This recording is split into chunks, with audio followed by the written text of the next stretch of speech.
সহিহুল বুখারীর 56 নম্বর হাদিসে নুমান ইবনে বাশীর রাদিয়াল্লাহু তাআলা আনহু বলছেন যে ইন্নাল হালালা বাইয়িন ওয়া ইন্নাল হারামা বাইয়িন, হালাল স্পষ্ট, হারামও কি স্পষ্ট। ওয়া বাইনাহুমা উমুরুম মুস্তাবিহাত, আর এই দুইটার মাঝে অনেক অস্পষ্ট জিনিস আছে। লা ইয়ালামুহুন্না কাসীরুম মিনান নাস, এই অস্পষ্ট জিনিস সম্পর্কে অধিকাংশ মানুষই জানে না। ফামান ইত্তাকাশ শাবুহাত ফাকাদ ইস্তাবরা লিদীনিহি ওয়া ইরদিহি, যারা এই অস্পষ্ট জিনিস থেকে নিজেকে রক্ষা করবে সে তার দ্বীনকে রক্ষা করবে। তাহলে অস্পষ্ট জিনিস থেকে বেঁচে থাকা কি বাঁচানো? ঈমান বাঁচানো। ফামান ইত্তাকাশ শুবুহাত ফাকাদ ইস্তাবরা লিদীনিহি ওয়া ইরদিহি, যে অস্পষ্ট জিনিস থেকে নিজেকে বাঁচাবে সে তার সম্মানকে এবং সে তার দ্বীনকে রক্ষা করবে। আর যে সন্দেহযুক্ত জিনিসের মধ্যে পতিত হবে সে হারামের মধ্যেই যেন পতিত হলো। তাহলে সন্দেহযুক্ত জিনিস খাওয়া যাবে? সন্দেহযুক্ত জিনিস হলেই তারা বলে এইটা তো হারাম, কোথাও বলা হয় নাই, মাকরুহ। তারা কি কয়? মাকরুহ। আর আল্লাহ তাআলা কোরআনে যত হারাম আছে এগুলোকে উল্লেখ করেছেন সূরা বানী ইসরাঈলে। আল্লাহ তাআলার নিকটে যত হারাম আছে এই সবগুলো হলো মাকরুহ। তাহলে আল্লাহর নিকটে মাকরুহ মানে তো হারাম, আপনার নিকটে আবার মাকরুহ মানে জায়েজ কেন? আল্লাহ সূরা বানী ইসরাঈলের মধ্যে বললেন, জেনার কথা বলে, হারামের কথা বলে, সুদ ঘুষের কথা বলে বললেন এই যত হারাম আমি করলাম এগুলো আল্লাহর কাছে কি? ইনদা যালিকা মাকরুহা, আল্লাহর কাছে মাকরুহ গুলো হলো হারাম, আর আপনার আমার হুজুরের কাছে মাকরুহ হলো জায়েজ। তাহলে আল্লাহর মাকরুহ মানবেন নাকি ইমাম সাহেবের মাকরুহ মানবেন? তো যেগুলো মাকরুহ আমরা বলি এগুলো কি আসলেই জায়েজ হতে পারে? শুধু সন্দেহযুক্ত না। বিড়ি কি আপনি মনে করেন এটা হালাল হারাম এটা আমি জানি না, এটা সন্দেহযুক্ত মনে করেন? তামাক, জর্দা এগুলোকে সন্দেহযুক্ত মনে করেন? এগুলো স্পষ্টই হারাম। আল হালালু বাইয়িন এর অন্তর্ভুক্ত। আপনি বলবেন এরা বলছে না স্পষ্ট জর্দার কথা নাই, স্পষ্ট বিড়ির কথা নাই, তাহলে এটা স্পষ্ট কি করে হারাম হলো? তা আল্লাহ তাআলা তো হালাল হারামের ব্যাপারে স্পষ্ট নাম ধরে বলেন নাই। নাম ধরে বললে ফেনসিডিল কি হারাম হবে? ফেনসিডিলের নাম কোরআন হাদিসে থাকবে?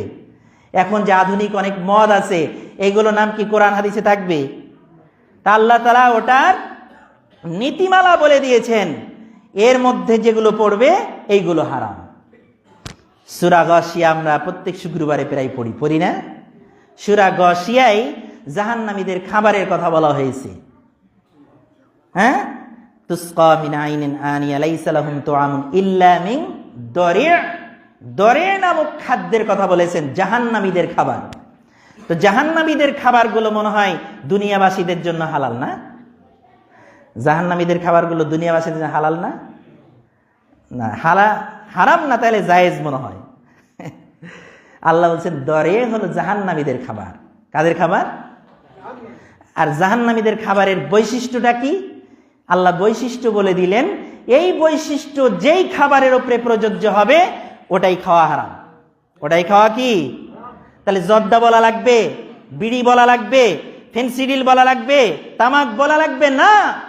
এটার মধ্যে যেটা পড়বে সেটাই হারাম। তাহলে কি বৈশিষ্ট্য? আল্লাহ তাআলা বলেন লা ইউসমিনু ওয়ালা ইউগনি মিন জু'। লা ইউসমিনু, এটার মধ্যে কোনো পুষ্টি নেই। কি নেই? পুষ্টি নেই। তো জর্দা খাইলে মনে হয় মানুষের দাঁতের রোগ ভালো হয়ে যায়, তাই না? অনেক পুষ্টি আছে না? যার দাঁতের শক্তি কম আছে বেশি বেশি জর্দা লাগাইবেন, তাহলে দাঁতের রোগ ভালো হয়ে যাবে, তাই না? তাহলে এই জর্দা খাইলে মনে হয় ক্যান্সার ভালো হয়ে যায়। পুষ্টি আছে না? শারীরিক শক্তি বেড়ে যায়। জর্দা খাইলে কোন শক্তিটা বাড়ে আপনার? আপনারা সবাই মাথা ঝুঁকাইতেছেন আর বলতেছেন হুজুর কি কয়, সে কি কয়? পুষ্টি তো বাড়ে না, আরো দাঁত নষ্ট হয়, আরো ক্যান্সার হয়, মানুষের শারীরিক শক্তি কমে যায়, যৌন শক্তি কমে যায়, সব দিক থেকেই তো ক্ষতি। আল্লাহ তাআলা তো বললেন লা ইউসমিনু, এটা জাহান্নামীদের খাবার। তারপরে জায়েজ বানালেন কেমনে? ওয়ালা ইউগনি মিন জু'। দ্বিতীয় বৈশিষ্ট্য হলো ক্ষুধাও দূর হয় না। সারা দিন যদি আপনি বিড়ি টানেন তাহলে মনে হয় 1 মাস আর কোনো খাবার খাওয়া লাগবে না, তাই না? সব 1 মাসের ক্ষুধা দূর হয়ে যাবে বিড়ি টানলে। জর্দা খাইলে কি ক্ষুধা দূর হবে? আরে আল্লাহ বলে দিলেন এটা হারাম, জাহান্নামীদের খাবার, আর আপনি যুক্তি দিয়ে তর্ক দিয়ে বানাইয়া নিয়ে আসলেন যে না এটা আবার কি কয়, এটা তো কোরআন হাদিসে নাই। কোরআন আসলে পড়ে না নাকি জেনে আবু জেহেলের কাজ করতেছে আমি বুঝি না। অতএব লা ইউসমিনু ওয়ালা ইউগনি মিন জু, যেটার মধ্যে পুষ্টি নেই, যেটার মধ্যে ক্ষুধার নিবারণের কোনো বৈশিষ্ট্য নেই, এটা হচ্ছে জাহান্নামীদের খাবার। আল্লাহ তাআলা বলে দিলেন অতএব এই খাবার তোমরা গ্রহণ করিও না। সম্মানিত মুসলিম کرام, আপনি যদি সালাত আদায় করে যাকাত আদায় করে এই দুনিয়াতেই জাহান্নামের খাবার থেকে নিজেকে বাঁচাতে না পারেন, জাহান্নামের আগুন থেকে নিজের মুখকে বাঁচাতে না পারেন, কিয়ামতের দিন কিভাবে নিজেকে জাহান্নামের আগুন থেকে বাঁচাবেন? চিন্তা করেন একটু। অতএব সন্দেহ বলে মাকরুহ লাগাই দিয়েছে এক শ্রেণীর মানুষ, আর আপনি ওই শ্রেণীর মানুষের অনুসরণ করে জর্দা, তামাক, বিড়ি, গোল জর্দা এগুলো খাবেন, এটা কখনোই হতে পারে না। এর জন্য এই হুজুর দায়ী নিবে না, দায়ী আপনাকেই নিতে হবে।